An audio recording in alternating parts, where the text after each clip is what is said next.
You're gonna have to pardon the darkness. It's July 15th, 2018, and I am bone dry because I got up this morning and what did I do? I got up and I went to the Juanita Clinic, recommended as one of two locations to go to on the sign taped to the door to the clinic I tried to go to yesterday. The Juanita Clinic was open. They had no one on staff that could do drug tests. Apparently their one MA, I think that's medical assistant, that was certified or qualified to do drug tests, was out sick that day. I had been sitting in my car for maybe 20 minutes, having had coffee and Sprite again to make sure I could provide a sample. And then I was told that I was going to have to go to another clinic.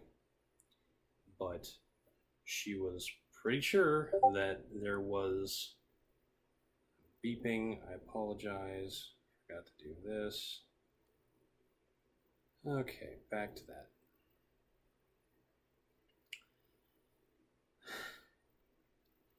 She was pretty sure that the other clinics had someone on staff who could do a drug test. So I kept driving north. This is all further and further away from the actual clinic where I was going to go and my actual place of work. All the way up to Bothell. And I get to Bothell and I explain the situation to the lady behind the counter, and she says, "What would you do if I told you that we didn't have anybody on staff to do drug tests either?" And I was like, "Use your bathroom, perhaps?" She said, "Well, don't worry. We didn't have anybody yesterday, but we do have somebody on staff today." Her name was Laura. She was delightful. She was professional. She was courteous. She was fun. I peed in a cup, gave her the sample, signed a mountain of paperwork, and was on my merry way. The stress of that being behind me is a feeling I cannot accurately describe without, what I can say at least that it's better than sex and probably closer to winning the lottery. Just not having to deal with that for another 12 months is a delight. It's actually longer than 12 months since the break tends to get further and further out unless they complete me early.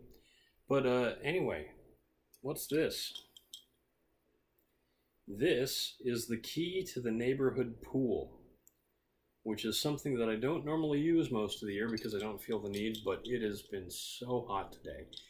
Again, no light because I just didn't want to have this lamp, the warmth from this lamp on me while doing this vlog when the low light camera is doing a fine job of showing me I'm just a little pixelated. I probably look better this way than I would if I had light on me. But I'm going to go change into my swimsuit and head down to the pool, and hopefully the water will be a little cooler than the air outside, which is still in the 80s, even though it's 8 o'clock at night. It's supposed to cool off a little bit on Wednesday. It was going to cool off on Tuesday, but apparently the forecast has changed. I am ready for some rain. We've been blessed with a bunch of rain so far this summer, and I have taken it a little for granted. We only had one stretch of hot days, and it wasn't even a full week. And at this point, we're going to be looking at a whole closer to 2 weeks of extremely hot weather, with one break where it drops down maybe into the 70s or low 80s. But I'll be back to work. I'm hoping that work is going to be cool. I'm hoping that the building's air conditioning, although the building is being renovated right now, I'm hoping that the air conditioning functions. Because today I went to the I went to the library. I just wanted a cool place to work on my campaign. And yeah, it wasn't cool enough. It was also really loud. It was much louder than just being in my house. Um, because apparently you don't have to be quiet in a library anymore. People were talking and making noise. There were a lot of kids running around and making noise. Well, I've hit 5 minutes. I really want to go down to the pool, so I'm going to bid you guys adieu and say I'm Eric Spornitz, and tomorrow will be better, probably hotter.